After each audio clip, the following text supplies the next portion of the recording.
Doctors told her the cancer had already spread. Stage 4, the word every family fears most. But here's what most people never hear. Spreading does not mean the story's over.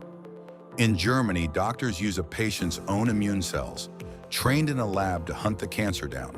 It's called dendritic cell therapy, and it's quietly changing what stage 4 really means. Here's how it works.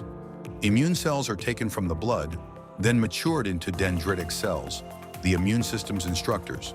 They're loaded with markers from the tumor, then returned to the body as a personalized vaccine, teaching the immune system to recognize the cancer alongside standard chemotherapy. Germany also offers TACE, delivering treatment directly into vessels feeding liver tumors for patients whose cancer spread mainly there. Every plan is reviewed by a full tumor board.